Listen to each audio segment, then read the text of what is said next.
हम बकवास पर आपको खुश आमदीद। घाटा ड्रामे की अगली किस्त में आप देखेंगे कि बिलाखिर नाइला बेगम को एहसास हो जाता है कि इन्हें साजिदा से जाकर मिलना चाहिए।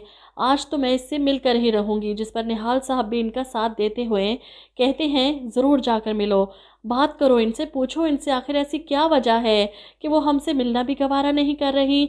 इधर आप देखेंगे कि नवाब बेगम और दानिश को अचानक पता चलता है कि नाइला बेगम इन दोनों माँ बेटी से मिलने आ रही हैं, तो वो इन्हें रोकने के लिए हर मुमकिन कोशिश करते हैं। दानिश भी घर पर मौजूद था, नहीं तो इसी का बहाना बना देती कि वो रानिया को लेकर बाहर गया है। दानिश इनसे कहता है मैं आपसे कह रहा हूँ ना, वो नहीं मिलेंगी आपसे। लेकिन नाइला बेगम भी कुछ सुनना नहीं चाहती, वो दरवाज़ा खटखटाती हैं।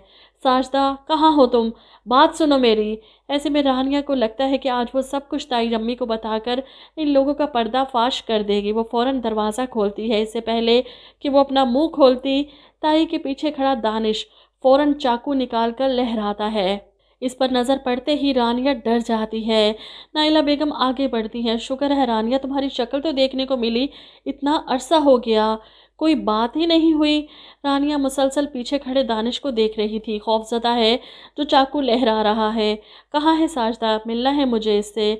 लेकिन रानिया इन्हें आगे नहीं जाने देती। कोई ज़रूरत नहीं, और क्यों आई हैं आप यहाँ, कोई ज़रूरत नहीं हमें आपकी हमदर्दी की, किसी भी चीज़ की ज़रूरत नहीं, चली जाएं आप यहाँ से, नहीं मिलना चाहती ममा आपसे।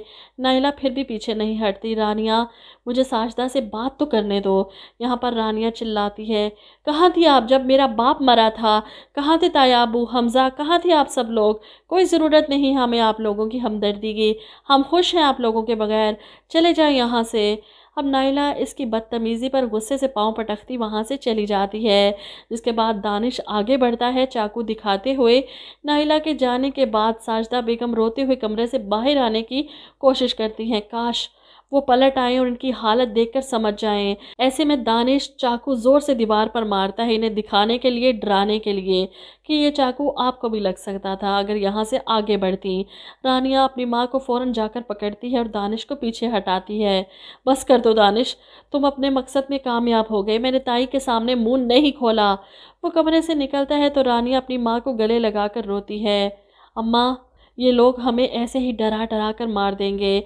मैं अगर ताई के सामने इनकी असलियत खोल देती तो शायद आज हमारी अजियत ख़त्म हो जाती। वो बाहर आती है नवाब खाला से बात करने, इनके आगे हाथ जोड़ती है। बस कर देंगे जुल्म। जिस पर नवाब को भी गुस्सा आ जाता है। दानिश भी इसकी बेबसी पर कह कह लगाता है। रानिया चिल्लाती है यही होगा तुम लोगों के साथ भी, रोगे चिल्लाओगे, कोई तुम लोगों की मदद करने वाला नहीं होगा। वो इन्हें बद्दुआएं देकर उठकर कमरे में चली जाती है तो नवाब इसको जवाब में बुरा भला कहती हैं दफ़ा हो यहाँ से।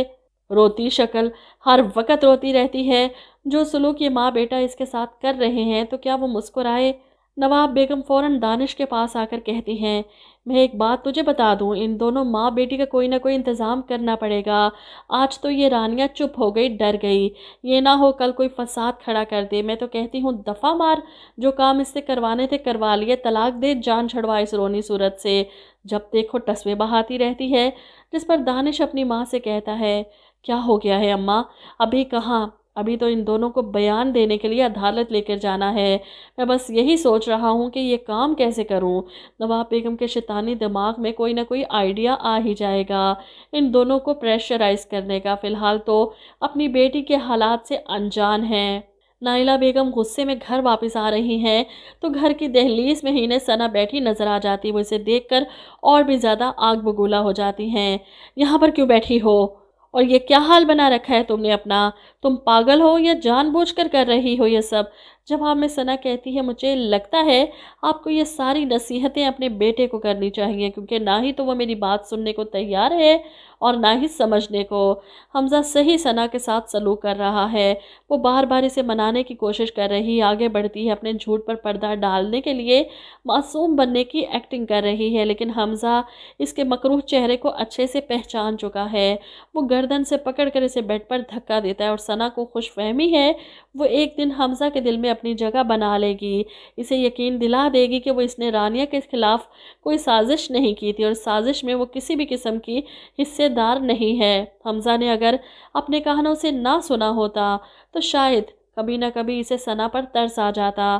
فی الحال تو بدلے کی آگ ہے جو وہ ثنا کے منہ سے سچ سننا چاہتا ہے، جو وہ مر کر بھی نہیں بتائے گی، اور گھر واپس جا نہیں سکتی کیونکہ حمزہ نے دھمکی دی ہے، اگر ایک بار گئی تو پلٹ کر واپس نہیں آ سکو گی۔